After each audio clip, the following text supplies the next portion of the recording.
Channel asibu tabiriba khwai punukpu taram nokchari ngasigi maroiba pausing pijari. Village Defense Force ki personnel sing August amadagi amuk anna nongmai paidagi khongjang changsilagani haina lauthokre.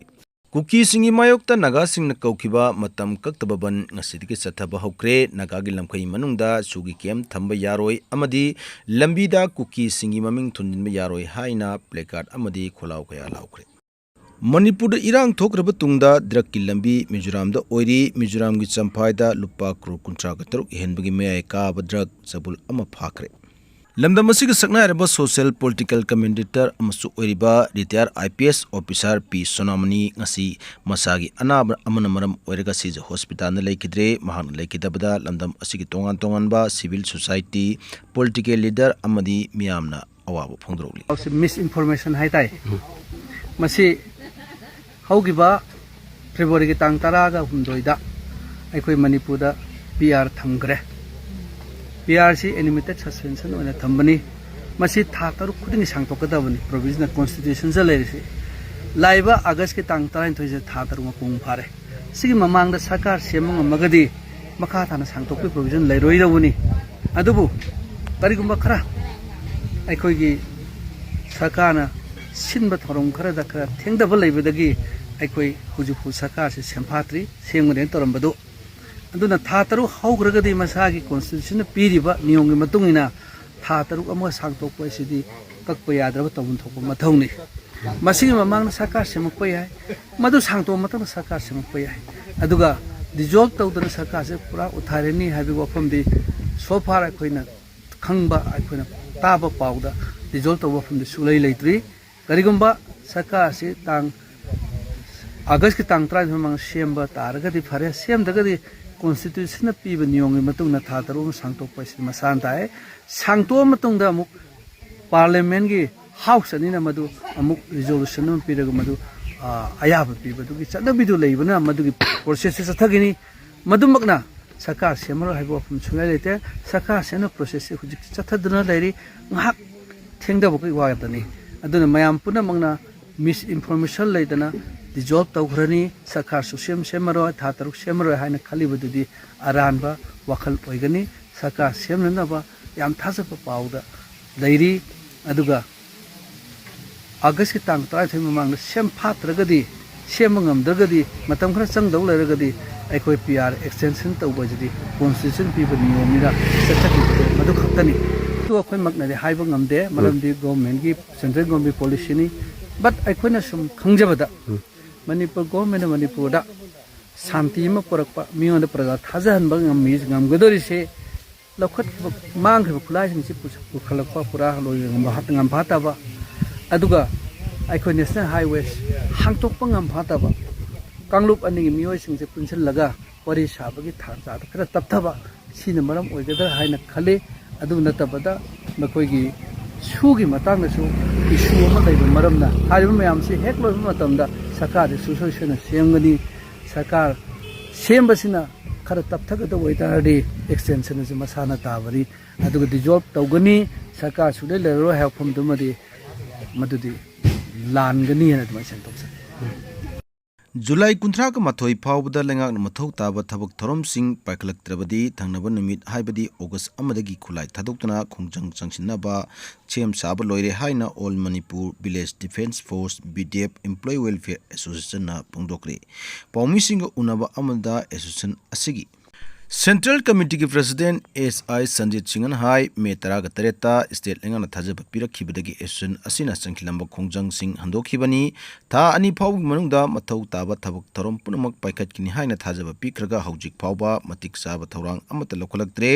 nakal anini anakibaw afong matangda notification amata thorok palaitri kariguma July 13 mathoi phawbada nakal anini anakiwa humching lengana thabak to untok taba tarabadi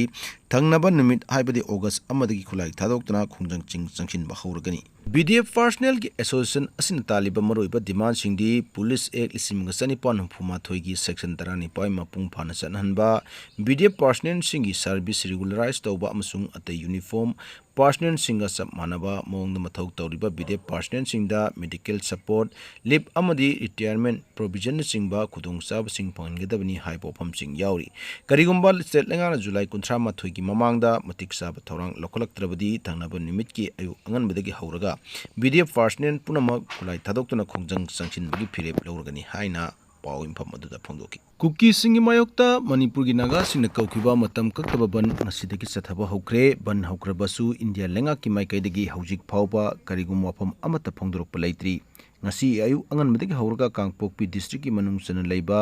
makhan khulda maikai adongi masing yamlaba khunja sing thoroktuna lambi thingmi khongjang changsin ki khongjang aduda janman road amadi tiger road haina mingthonba lambi senmilakpa yaningde lona yadaba kuki militant singi kem nagagi area da thamba yaroi nagagi lamda popi thaba yaroi haibna singba play card kaya khongjang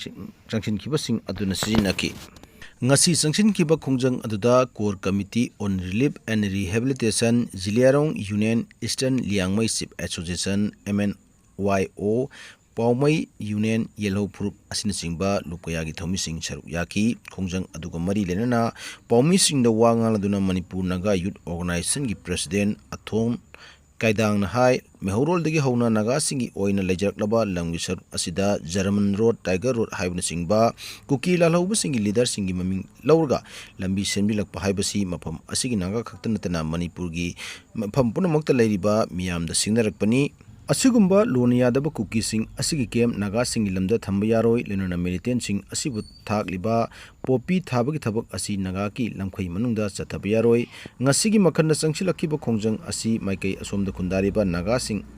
asigi khaktagi natte lanai oinba wathok sunate masi khangna singi tongan ba mafam singda leiriba naga punamakna su apung pana sagol piu loinana tampakta khundamnariba atai atopa proof singna su chingkhong singyada khundariba naga singna thengnariba awaba asi khangbiraga punna mateng pangbiu haina mahakna phongdoki khongjang asiga mari lenana FNCC gi serot aman hai kuki singna pakhlak liba thorang kaya asina chingkhong singyada khundariba naga singda chauna khudong chadaba thoglakpatagi tangai phadana akhanaba thorang oina khongjang asi lokhalakpani mangjauna khangalamba tawdana naga gi lamda phawrga German Road amadi Tiger Road semlakpani naga singi right ta chauna singnarle suspension of operation sugi group ki camp kaya naga gi lamda saduna khulai matik sana paiba kuki militant sing thamlilakpana ingtapapum amada akaiba thoglakpa yai mafam kaya da pak sanna popi thabagi thabok chatharakpa asina mahoksa kal kahelakpa lonena mayai ka budrakta laisiruba mioi kaya lahelakpada thokaningdaba pamdaba thodok kaya tholakpa yai mato asumna naga gi lamda pakhlakliba thabak thorum sing asi matam chana thinghodragadi naga miyamgi tungi punsida chauna akaiba thorolagani FNCC na urakliba phibam asi chapchana mayornaba sem sadano lere naga gi miyamgi oiba right amasung ikai khumnaba ngaknabagi matangda pakhlakliba thorang asida naga lupsing nasu mateng pangphum toi haina phongdoki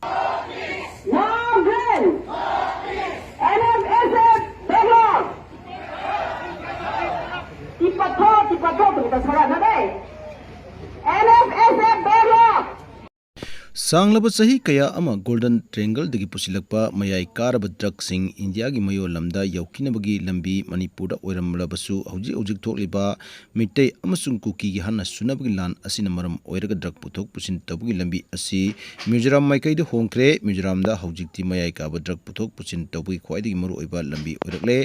अखन्नबा पाव अमागी मतुंग इन्ना narcotic control bureau NCB अमदी Assam rifles की personnel सिंगना मिजोराम अमसुंग Myanmar लुना बदलैबा Champhai district की लुपा करोड़ 53.8 की ड्रग ngarang फागत पगम NCB अमदी असम राइफल्स की कंबाइन टीम असिना संपाई डिस्ट्रिक्ट की जोकाउथर टाउन की बॉर्डर क्रॉसिंग पॉइंट एरिया दा थी बहुम की थबक चथबदा ग्राम 792 रोंग ओइबा हेरोइन नंबर 4 अमसुंग WY टेबलेट हरग जुखनबा मेथाम्फेटामाइन टेबलेट केजी तरा दशमिक निफुग मरी फागत पंगम खिबनी हारिबा पोलम सिंह असि मालेम कैथेन लुपा करोड़ 53.8 रोंग ओइगनी हाइ